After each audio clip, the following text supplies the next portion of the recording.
వచ్చిన అక్కమ్మలకు అన్నదమ్ములకు తెలుగుదేశం నాయకత్వానికి ధన్యవాదాలు, కృతజ్ఞతలు.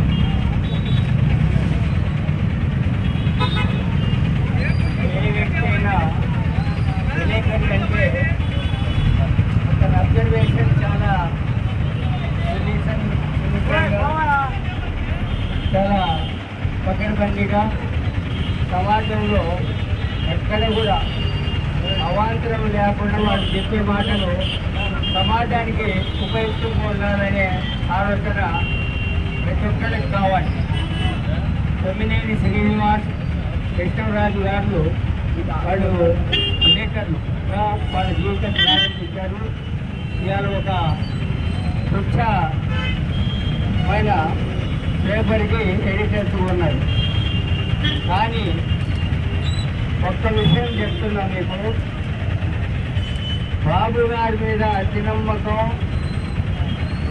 తోటి ఒక్క పిలుపుతోటి అమరావతి రైతులు వారి విలువైన పొలాన్ని 34,400 ఎకరాల్ని బాబు గారి పిలుపు మేరకు రాజధాని కట్టడానికి ఉచితంగా ఇచ్చి వాళ్ళు 5 సంవత్సరాలు వీడు ఈ జగన్మోహన్ రెడ్డి వచ్చిన తర్వాత నానా చింతలు పడ్డారు. వాళ్ళ ఆడవాళ్లను చిత్రీకరించి మాట్లాడే సాక్షి పేపర్లో మాట్లాడటం ఎంత దుర్మార్గం అంటే చెప్పలేనంత దుర్మార్గం. ఈ పేపర్ని, సాక్షి పేపర్ని, సాక్షి ఛానల్ని ఆంధ్రప్రదేశ్లో కానీ ఇతరత్ర చోట కానీ లేకుండా చేయాల్సిన ఆవశ్యకత ఎంతైనా ఉన్నది మన గవర్నమెంట్కు అని ఈ సమావేశం ద్వారా తెలియబడుతున్నాను. కాబట్టి ధన్యవాదాలు, కృతజ్ఞతలు. ఈ సాక్షి పేపర్ని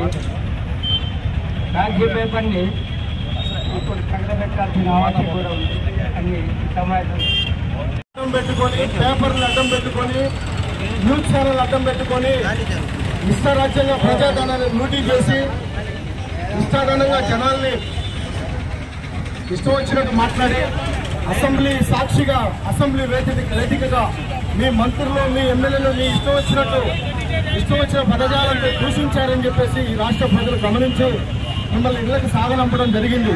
కాకపోతే తర్వాత మీరు అదే ధోరణి కొనసాగిస్తా ఉన్నారు. ఆల్రెడీ మీ పరిపాలన మా పుత్ర నాయన అని చెప్పేసి మీ బూతులు మేము వినలేము.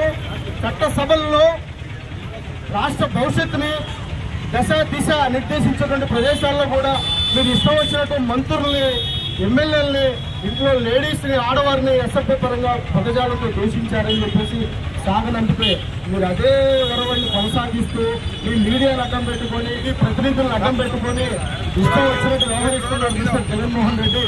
మీరు ఇకనైనా సరే బుద్ధి తెచ్చుకొని వ్యవహరిస్తే పత్రిక అంటే వాస్తవాల్ని ప్రజల్లోకి తీసుకెళ్లి ఒక మంచి పేరు, చైతన్యం తెచ్చుకునేటువంటి విధంగా ఉండాలి. కానీ నిజంగా మీ పేపర్ వల్ల ఇతర సంస్థలు కూడా సిగ్గుతో తలవంచుకునే పరిస్థితి తీసుకొస్తున్నాయి.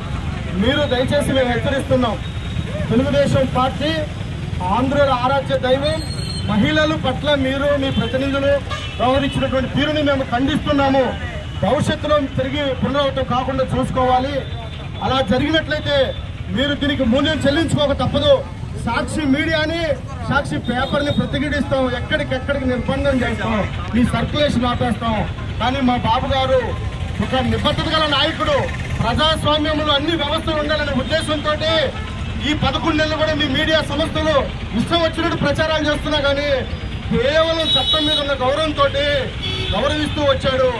మా బాబు గారు చట్టాన్ని గౌరవిస్తున్నారు కాబట్టి ఆయన మాటలు తూచా తప్పకుండా మేము అదే ధోరణిలో ఉన్నాము. ఆడబిడ్డల మనోభావాల్ని దెబ్బతీసే విధంగా మీరు కింద పేపర్ని రాస్తే మాత్రం మీ ప్రతినిధులను అడ్డం పెట్టుకొని ఖబర్దార్ సాక్షి, ఖబర్దార్ జగన్మోహన్ రెడ్డి అండ్ వైసీపీ నాయకులందరికీ హెచ్చరిస్తున్నాం. తిరిగి పునరావృతం కాకుండా చూసుకోవాలని తెలుగుదేశం పార్టీ తరఫున, ఆచార్య నియోజకవర్గం బ్రహ్మారెడ్డి గారి తరఫున మేమందరం కోరుకుంటున్నాం.